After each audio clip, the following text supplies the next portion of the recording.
The state of souls in the beyond. Misguided belief, unbelief, love. Many people find it inconceivable that they could have direct contact with me, which is proven by my direct communication, by hearing my word in the form of thoughts.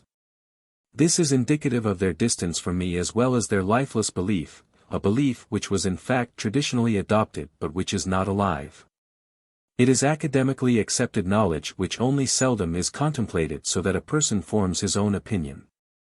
People could deduct from such adopted knowledge that the eternal deity has to and will reveal himself, but faith in an eternal deity is weak and thus religious doctrines are not taken seriously enough to achieve spiritual progress, which would result in a person trying to establish contact with me.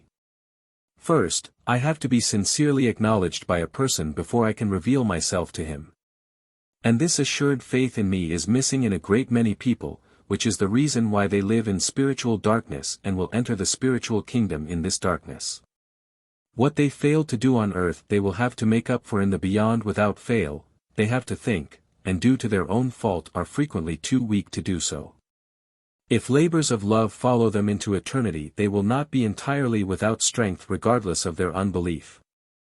Their strength rests in the fact that they will not completely lose their recollection of the knowledge they dismissed on earth and are able to think about it. Whereas unbelieving souls without deeds of love following them will find themselves in dire distress, for they are unable to think clearly and cannot come to terms with their thoughts. Nevertheless, even these souls can be educated in the spiritual kingdom by other souls who are able to intelligibly present to them what they need to know, if they are willing to accept their teaching. To render intercession for these souls is a labor of utmost love and compassion, so that they may receive strength of will and find access to circles where enlightenment can be given to them.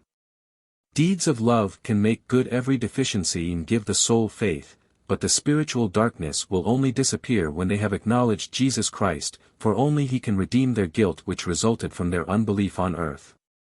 Misguided thoughts can soon be corrected where love and faith existed on earth, but unbelieving people first have to be introduced to knowledge, because they did not want to accept it on earth themselves, even if they upheld it before their fellow human beings.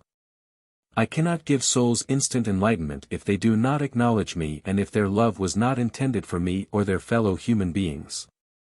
I can only give them the opportunity to acquire knowledge, providing there will no longer opposes me. In that case my merciful love is also willing to give them light when they ask for it. Then the gospel is brought to them again, which they can then accept or reject of their own free will. And depending on their will for good and their desire for instructions my teaching will enlighten them, and the ascent will continue.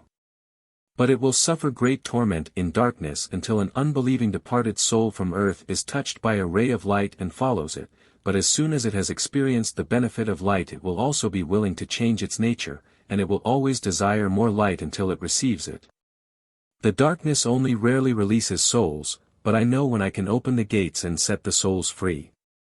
I know when they are receptive to a ray of light, and I will help them to find the way that finally leads to me and to eternal joy.